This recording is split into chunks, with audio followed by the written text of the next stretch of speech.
Okay, now aku nak tunjuk cara yang macam basic untuk goodwill. Goodwill ni benda kedua yang kita kena buat lepas kita jawab soalan. Bila kita nak jawab soalan, first kau kena buat ownership. Macam aku tunjuk ni. First kau kena dapatkan ownership dia. Maksudnya kau identify berapa dia acquired, berapa dia dapat. Untuk 3 benda, which is 4 benda. Kalau ada, tengoklah keadaan kalau dia tulis. Kalau ada OS, ada PS, ada debenture, ada dividend payable yang dia kena bagi.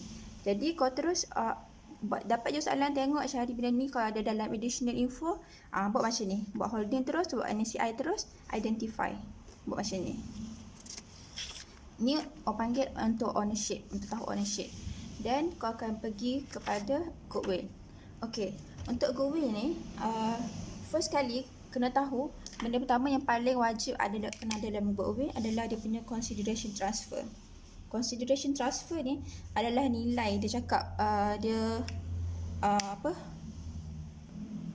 Nilai dia dapatkan share tu. Dia dapatkan ordinary share ya. Jangan ingat preference share, ordinary share saja untuk goodwill.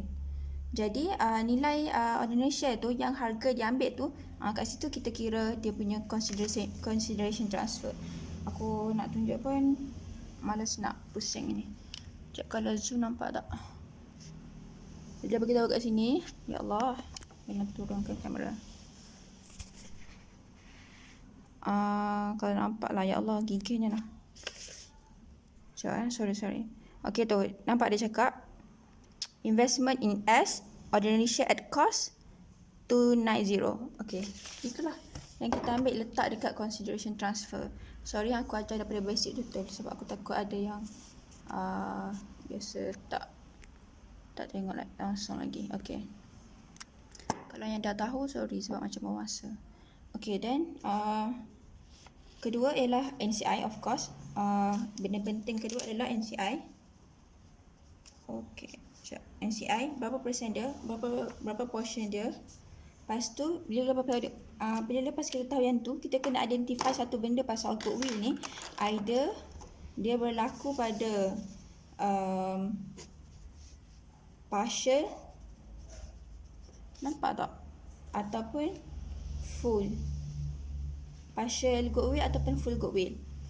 Partial goodwill dalam soalan dia akan cakap benda tu dikira pada dia akan cakap goodwill ke ataupun dikira pada net asset of subsidiary, net asset of subsidiary, ataupun apa sajalah dia akan cakap yang kait dengan net asset FV of net asset ke, tapi dia dekat dengan net asset of S.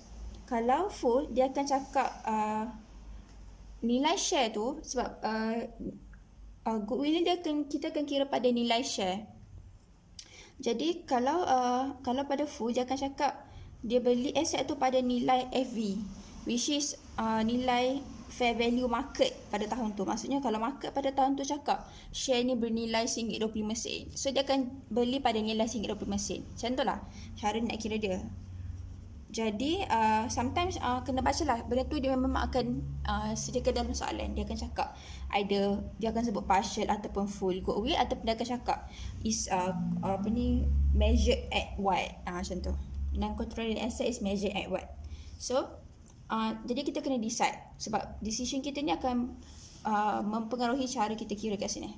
So kalau dia cakap macam soalan ni, dia cakap dikira pada net asset of S kan. Jadi kita kena buat benda ni. Kita akan buat yang fair value of net asset ni, kita akan cari which is ni lah. Ni yang sini kita akan cari. First kali memang ordinary share in S, ordinary share pada yang dalam dalam table yang dia bagi. Lepas tu kita kena baca juga dalam ordinary share info. Masa dia beli tu, dia ada baki tak retain profit dia orang. Kalau dia orang ada baki retain profit, ada baki, lepas tu ada disebut ada reserve, contohnya reserve. Lepas tu satu lagi tak silap aku share premium pun betul juga, tak silap aku lah. Yang tu aku lupa. Tapi share premium aku tak sure. Tapi reserve ni kalau macam dia tulis dalam additional info 1 ke 2 tu dia bagi, yang tu kena include kan. Maksudnya kena tambah juga kat sini. So that nanti dia akan jadi 390 kan.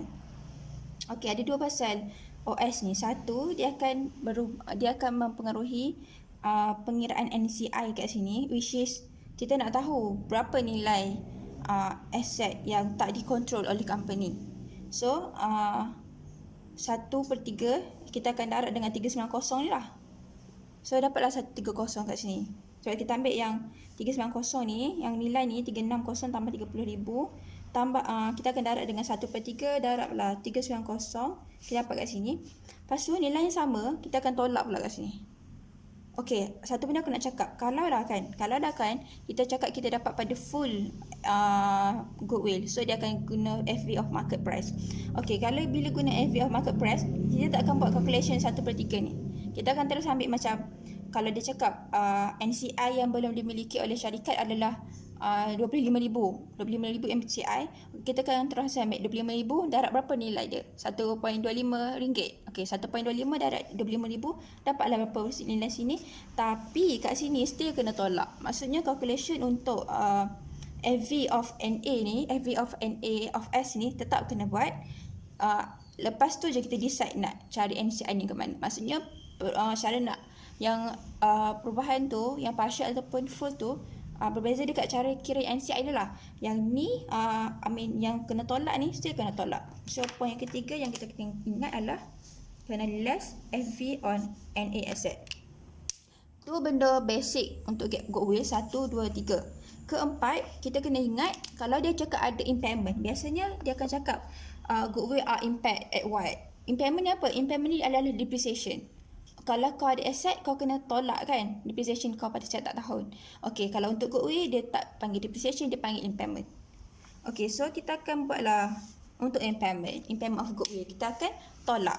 Itulah impairment. Dan ketiga, ni adalah tambahan. Bila kita buat test ni aku tahu akan ada punya.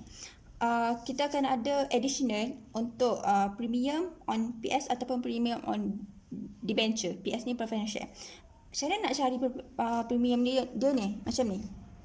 Kalau dalam soalan dia cakap dalam table tu dia tulis PS of preference share sebanyak RM 75,000. Dia bagi tahu dalam ni lah, dalam table yang dia bagi kan. Lepas tu maksudnya dia cakap investment in PS 75,000 macam tu. Lepas tu dekat dalam additional info dia pun cakap pula H acquired 75 unit, 75,000 unit. Faham? Okey, kat sini ringgit. Kat sini unit. Okey, macam mana nak cari premium share? Harga dia 75,000 tolak unit. Maksudnya kalau dia sama, kosong, maksudnya dia tak ada untung dalam jual dia. Dia jual dengan harga RM1 sahaja. So dia kira kosong.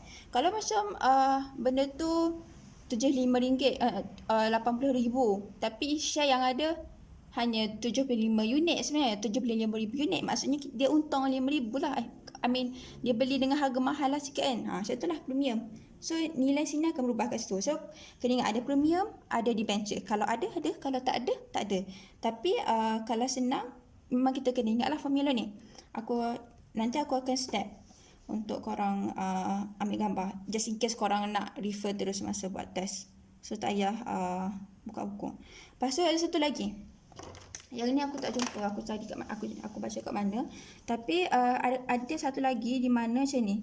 Dia cakap dalam soalan nanti kan, dia cakap pada date of acquisition rupanya preferential tu dah devalued, ataupun dia masih ada revaluation masa date of acquisition. Maksudnya bukan masa betul-betul ataupun sebelum aset tu terjual, ada penambahan nilai ataupun pengurangan nilai pada retain profit.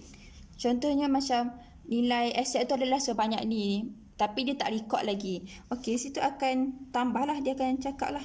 Kita akan tambah kat sini jugalah. Sebab benda tu berlaku pada date of acquisition, pada tarikh dia nak dapatkan share tu.